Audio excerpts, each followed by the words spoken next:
오늘 우리에게 주신 하나님의 말씀을 봉독합니다. 열왕기하 4장 42절에서 44절까지의 말씀입니다. 이 계시의 말씀을 봉독하는 동안에 살아계신 하나님의 음성을 들으실 수 있게 되길 바랍니다. 한 사람이 바알 살레사에서부터 와서 처음 만든 떡, 곧 보리떡 20개와 또 자루에 담은 채소를 하나님의 사람에게 드린지라. 그가 이르되 무리에게 주어 먹게 하라. 그 사환이 이르되 내가 어찌 이것을 100명에게 주겠나이까 하나. 엘리사는 또 이르되 무리에게 주어 먹게 하라. 여호와의 말씀이 그들이 먹고 남으리라 하셨느니라. 그가 그들 앞에 주었더니 여호와께서 말씀하신 대로 먹고 남았더라. 아멘. 우리 함께 예배하게 돼서 행복합니다.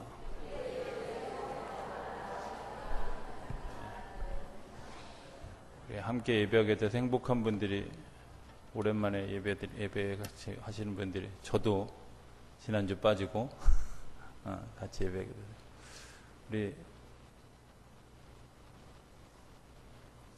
갑자기 이름이 왜 갑자기 생각이 안 나지? 이왕종 성도님이 아주 오랜만에 맨날 교회 주변만 계시다 같이 와서 예배하게 돼서 행복하고, 우리 저 나정희 장로님 앞줄에 두 분이 같이 예배하게 돼서 행복합니다.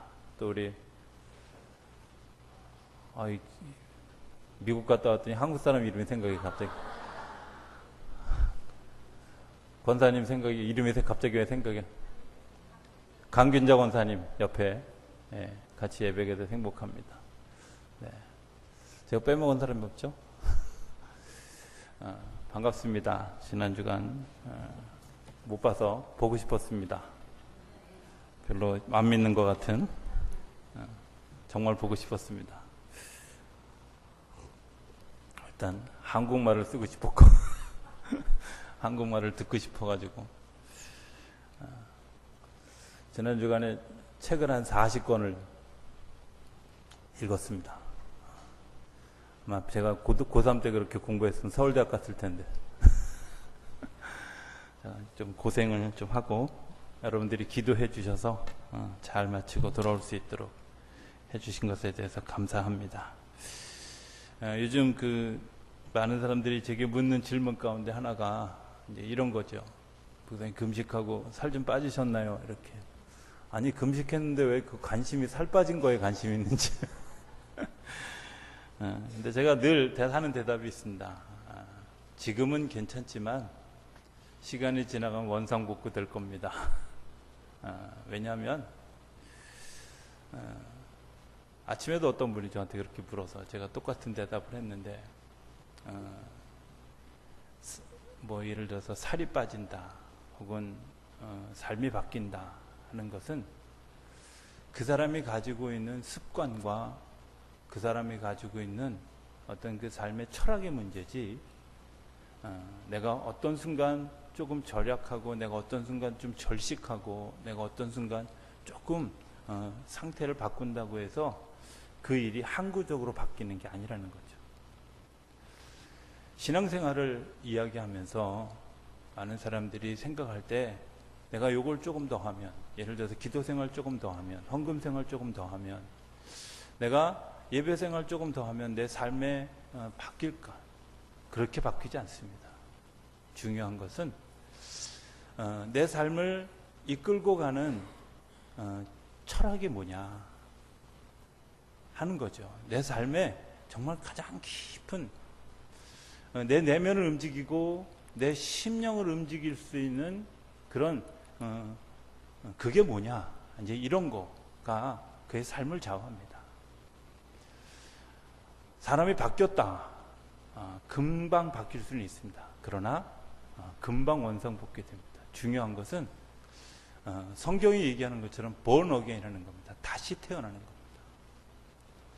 다시 태어나지 않으면 그 사람 변한 것이 아니라 그냥 잠깐 이렇게 좀 생각해요. 많은 사람들이 성경을 눈으로 읽고 입으로 읽습니다. 그러나 저는 성경을 발로 읽고 가슴으로 읽는 것이다, 그렇게 생각하고 또 그렇게 이해합니다. 성경은 내가 그 성경대로 살아가는 거고요. 성경에 들려준 하나님의 말씀이 내 가슴에 품어지는 거죠. 하나님의 마음이 내 마음이 되는 게 성경을 읽는 거죠. 저는 그 창세기 12장부터 나오는 아브라함의 이야기를 굉장히 의미 있게 이해합니다. 너는 내 본토 친척 아비 집을 떠나 내가 내게 지시할 땅으로 가라 하는 아브라함에게 하신 주님의 명령을 저는 신약에서 이렇게 읽습니다. 회개하라, 천국이 가까웠다. 같은 얘기입니다.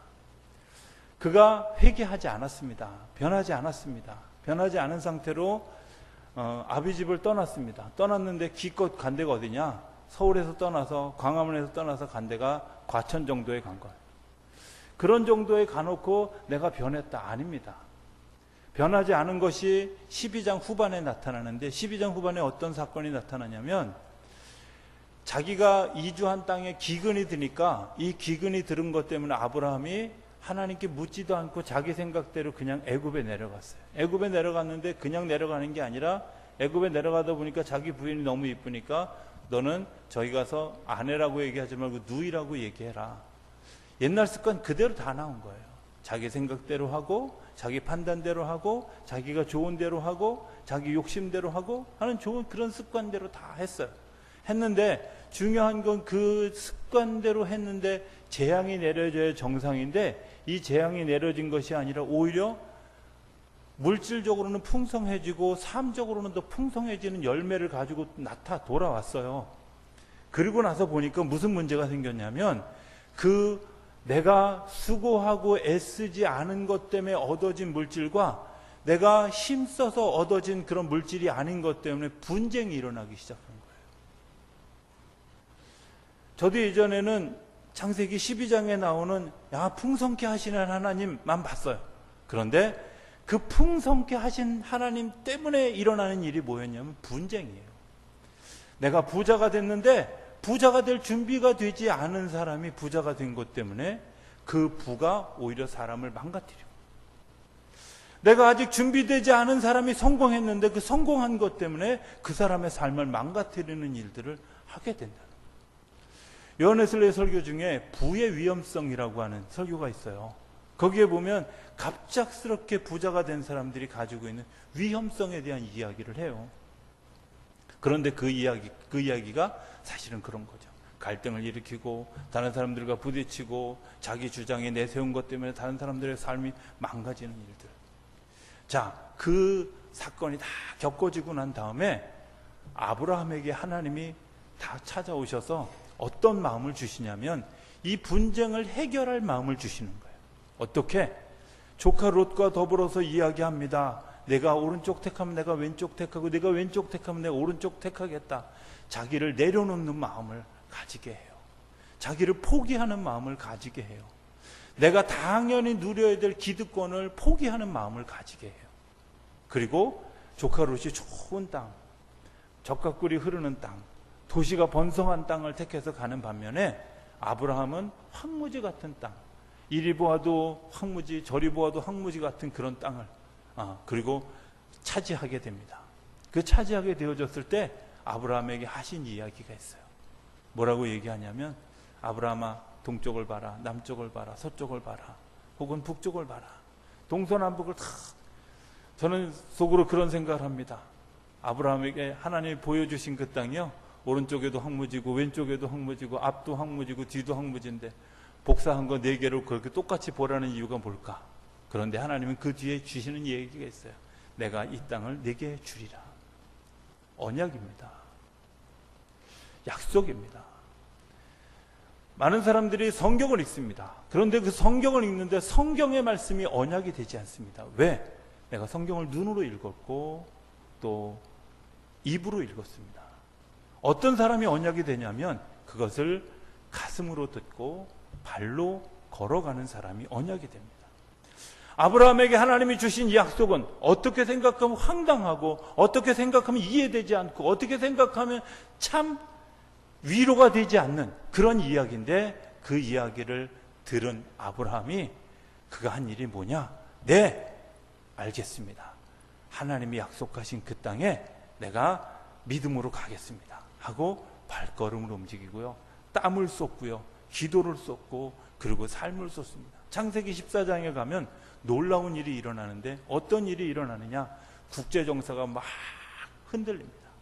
그래서 신하랑을 비롯한 5개 나라 왕이 연합해가지고 소돔과 고모라 성을 치고 그리고 영역을 넓히는 아주 국제정세가 흔들리는 일들이 일어나고요. 그리고 정말 아주 집단주의들이 판을 치는 일들이 일어납니다. 법률 용어 중에 이런 용어 있습니다. 특수강도 이런 말이 있어요. 특수강도는 뭐냐면 2-3사람 이상이 강도짓을 하는 게 혼자 강도짓하는 건 보고 특수강도라고 하지 않고 2-3명이 연합해서.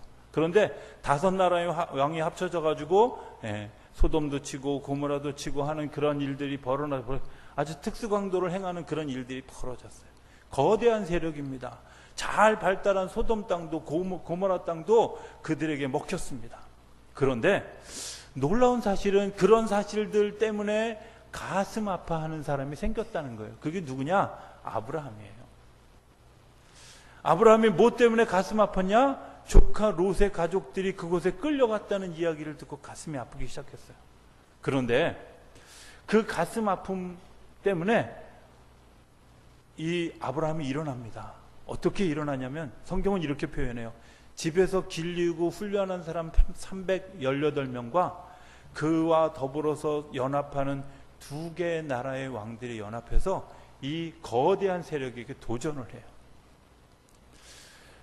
그 연합된 다른 2나라 말고 318명에 제가 주목해서 보면 자, 그 사람들을 저는 뭐라고 생각하냐면 충성하는 사람들이다. 이렇게 생각해요. 충성하는 사람들이다. 충성은 옳고 그름으로 충성되지 않습니다. 충성은 답이 맞고 틀리고로 충성되지 않습니다. 정의로 충성되는 것이 아니라 당신과 내가 마음이 통하고 당신과 내가 신뢰되어지면 세상을 변화시키는 힘이 일어납니다. 그 가장 결정적인 표본이 누굴까? 예수님의 제자들입니다.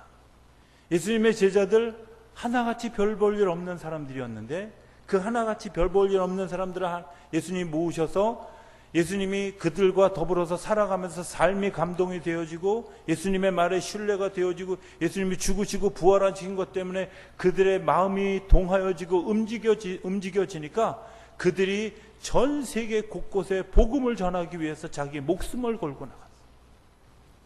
충성은 이론으로 되는 게 아닙니다. 충성은 내가 말로 되는 게 아닙니다. 허세로 되는 게 아닙니다.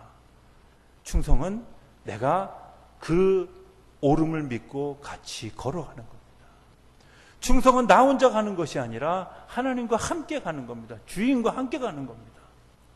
아브라함에게 충성된 318명이 있었습니다. 그래서 그 거대한 세력을 향해서 나가서 싸우고 롯을 구해오는 일들이 일어나게 됩니다. 저는 2가지 주안점을 뒀습니다. 어떤 것? 첫 번째는 하나님의 언약에 주목했던 아브라함. 2번째는 그 언약에 주목했던 그 아브라함과 더불어서 살았던 318명의 감성이 통하는, 긍휼이 통하는, 하나님의 마음이 통하는 그런 그 믿음의 사람들이 세워진 것. 3번째 중요한 것은 이 결말을 이야기하면서 아브라함이 돌아와서 바알세덱에게 10의 1조를 고백하면서 이렇게 얘기합니다. 이거 하나님이 하신 일, 내가 한 일이 아닙니다. 저는 믿음 생활하면서 굉장히 중요한 것이 있습니다. 그게 뭐냐? 하나님이 하셨다고 고백하는 겁니다. 말로 고백이 아니라 내 생각으로, 내 마음으로, 내 심정 깊은 곳에서 정말 하나님이 하셨다고 고백하는 그 일이 얼마나. 그 하나님이 하셨다고 하는 그 고백 중에 고백을 현실로 나타나는 것이 뭐냐면 나의 것을 주님께 드리는 거예요. 이거 내 것이다라고 생각했던 것을 내 것이 아니라 주님의 것입니다라고 드리는 거죠. 우리가 오늘 드려진 것처럼 하나님 첫 열매를 내가 주님 앞에 드립니다. 얼마를 드리는 게 중요한 게 아니라 하나님 내 삶의 고백입니다 하고 주님 앞에 드려지는 거예요. 10의 1조 얼마 드렸다고 고백하는 게 중요한 게 아니라 하나님 이게 하나님께서 베풀어 주신 은혜에 대한, 하나님께서 나에게 베풀어 주신 능력에 대한 감사합니다 하고 하나님 앞에 드려지는 거죠. 하나님이 하신 일입니다. 나는 할 수 없는 일들이었습니다. 사무엘하에 보면 다윗이 아말렉 족속의 그 군대와 더불어서 이스라엘 백성들과 싸움을 하려 나갔다가 그들에게 쫓겨서 다시 집으로 돌아왔는데 약탈을 당했어요. 아마 다윗과 같이 나갔던 그런 그 수많은 부하들이 뭐라고 얘기하냐면, 당신 때문에 우리가 전쟁에도 나가지 못하고 우리 가족들을 다 잃었습니다.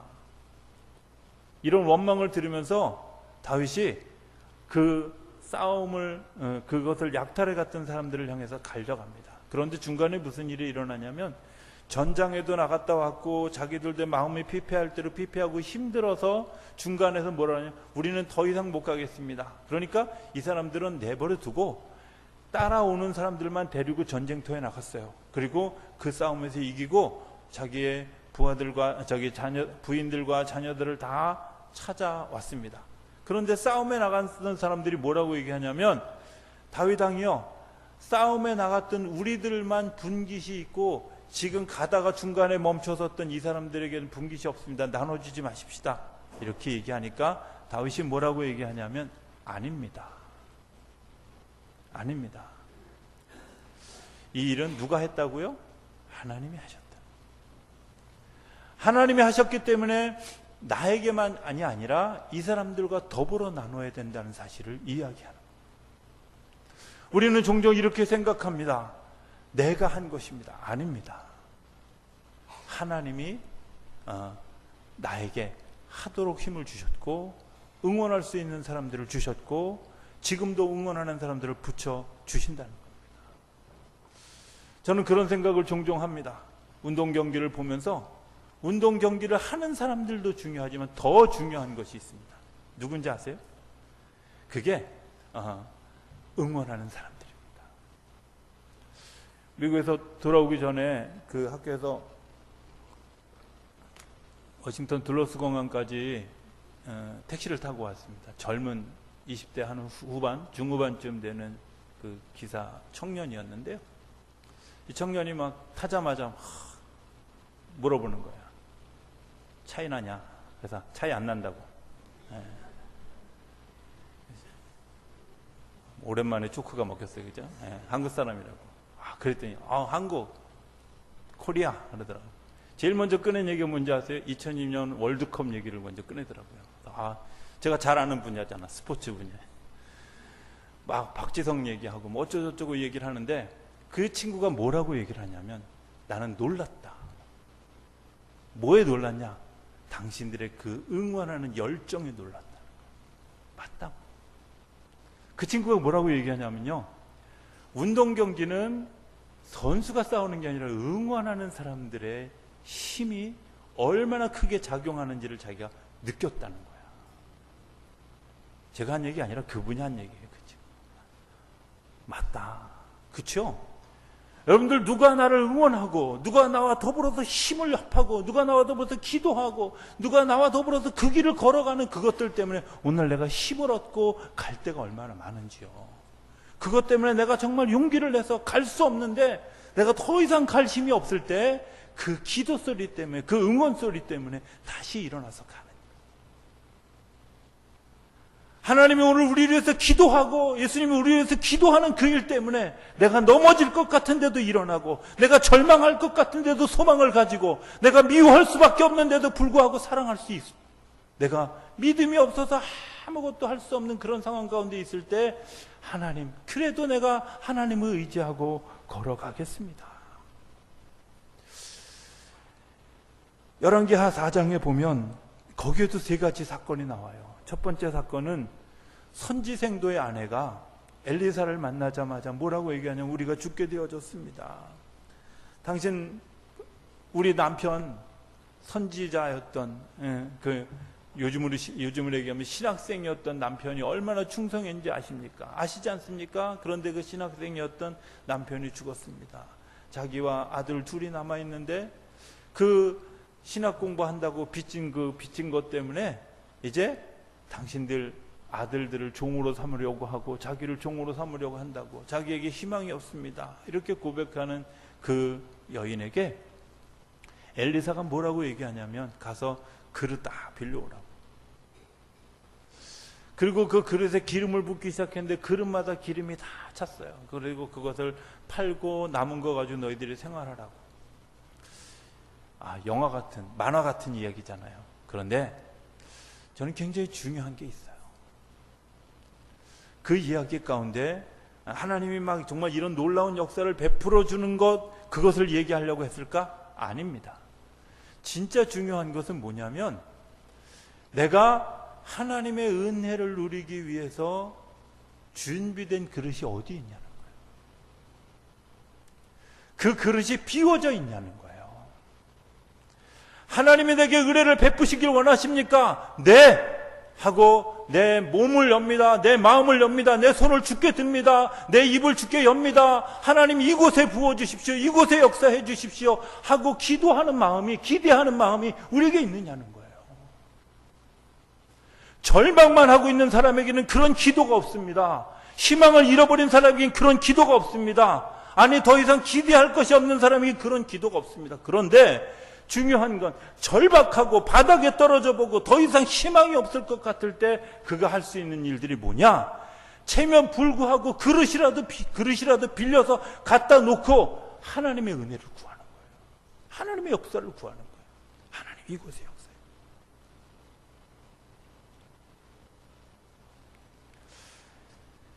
그런데 중요한 건 그 속에 희망이 생겼고 새로운 삶이 열려지게 됐습니다. 두 번째 이야기는 어느 가정이 있습니다. 엘리사가 늘 지나다니면서 그 집에 머무르는데 그 집 주인이 두 부부가 무슨 생각을 하냐면, 이 엘리사님이 이렇게 지나다니면서 우리 집에 들르는데 엘리사 선생님이 좀 기도할 수 있는 방을, 편하게 쉴 수 있는 방을 제공하자고 방 하나를 만들어서 엘리사에게 빈 방을 제공하는 거예요. 좋은 분들이죠? 예? 저는 그거 보면서 그런 생각이 들어요. 참 충성스럽고 착한 사람들이다. 정말 좋은 사람들이다. 그런데 그 좋은 사람들을 이야기하면서 엘리사가 본 것은 뭐냐면 그 좋은 사람들, 마음 착한 사람들, 행복한 사람들, 근데 없는 게 있었어요. 뭐가 없어요? 미래가 없는 거예요. 자녀가 없는 거예요.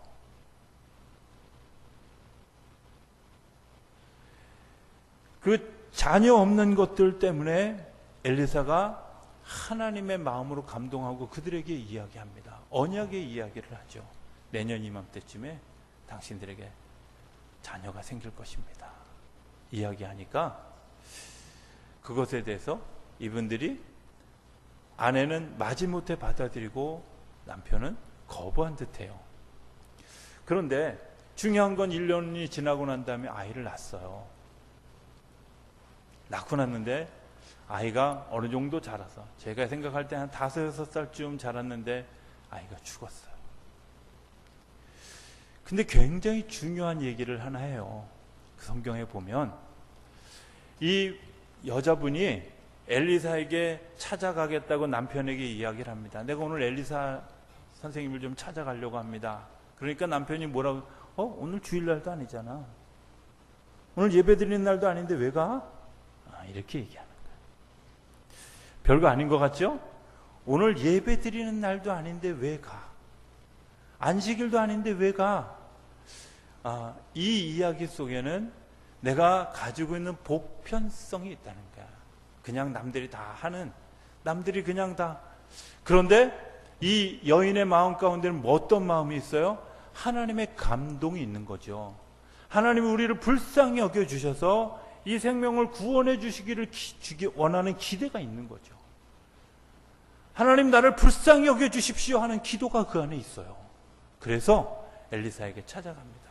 엘리사에게 이야기하지 않습니다. 그런데 엘리사가 그 여인이 온 것을 보고 무슨 이유인지를 하나님께 묻고 듣고 그에게 이야기합니다. 그리고 그 게하시라고 하는 자기의 종에게 가서 지팡이 갖다 얹어라. 그리고 자기가 조금 이따 찾아가서 그 아이가 다시 살아나는 역사. 저는 아이가 살아나는 것이 중요한 것이 아니라 그 가정의 미래가 다시 살아난다. 미래가 다시 살아나는 가장 중요한 것이 뭔지 아십니까? 그게 내 안에 있는 긍휼이 살아나는 겁니다. 내 안에 있는 주님의 마음이 살아나는 겁니다. 한약방에 가면 그 불임 때문에 온 사람들에게 약 처방을 해요. 그런데 약 처방을 하는 기준이 뭔지 아세요? 체질이 개선되지 않으면 아이를 낳을 수 없다는 거예요. 너무 산성화되어지고 너무 우리가 먹지 않아도 되는 것을 먹고 또 먹으면 안 되는 것들을 먹고 잠깐 우리의 그 몸이 피폐할 대로 피폐해져서 소위 얘기하면 황무지 같은 땅에 생명이 자라날 수 없는 그런 상황 가운데 있는 사람들이 많다는 거예요. 그래서 체질을 개선시키는 거예요.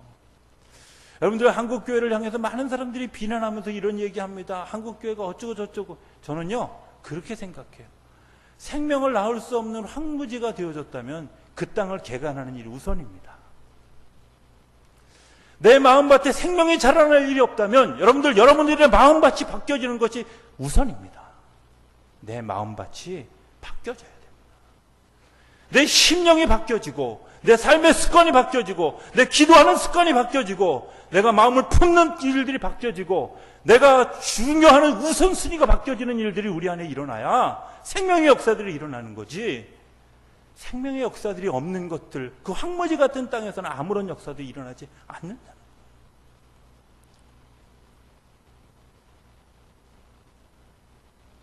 내가 오늘 믿음의 체질이 변화되어야 됩니다. 내 영적 체질이 변화되어야 됩니다. 내 삶의 체질이 변화되지 않으면 이런 일들이 일어나죠. 세 번째 이야기가 오늘 이야기입니다. 첫 열매를 가지고 엘리사에게 찾아왔습니다. 첫 열매입니다. 그리고 엘리사에게 드렸습니다. 원래 이 첫 열매는요, 레위기에 보면 첫 열매는 제사장이 다 먹게 돼 있어요. 그런데 엘리사가 무슨 생각을 했는지, 야, 이거 삶아라 하고 이야기를 합니다. 그리고 같이 나눠 먹자. 그러니까 제자들이 뭐라 그러냐면, 그거 가지고 100명이 먹겠어요? 얼마 안 되는 거거든요. 그죠? 그 얼마 안 되는 거 가지고 100명이 먹을 수 있겠습니까? 그런데 걱정하지 마라. 하나님이 그렇게 하시겠다고 했다는 거예요. 왜? 저는 여기서 세 가지를 보거든요. 첫 번째 하나는 뭐냐? 엘리사가 내가 가지고 있는 특권을 포기하는 거예요. 이거 내가 먹어도 되는 거, 내가 당연히 취해도 되는 그 특권을 스스로 포기했어요. 예수님이 우리를 구원하신 사건은 뭐냐? 예수님이 자기 생명을 스스로 보존할 수 있는 자기 권리를 포기했기 때문에 오늘 우리가 살아있는 거예요. 미래는 어떻게 열려지느냐 하면 그 하나님의 생명을 깨달은 사람이 자기 권리를 포기하는 데서부터 시작하는 거죠. 내가 당연히 누릴 권리를 포기하고 내가 당연히 누릴 내 마음을 포기하고 여기서부터 두 번째 중요한 마음은 뭐냐면 그 없는 것에 대해서 그 있지 않은 것에 대해서 궁휼한 마음을 가지는 겁니다. 안타까운 마음을 가지는 겁니다. 그 안타까운 마음 때문에 하나님의 생명력이 그 안에서 새롭게 일어나게 되는 줄로 믿습니다. 세 번째는 공동체가 같이 가는 거예요. 하나님이 함께하는 공동체가 같이.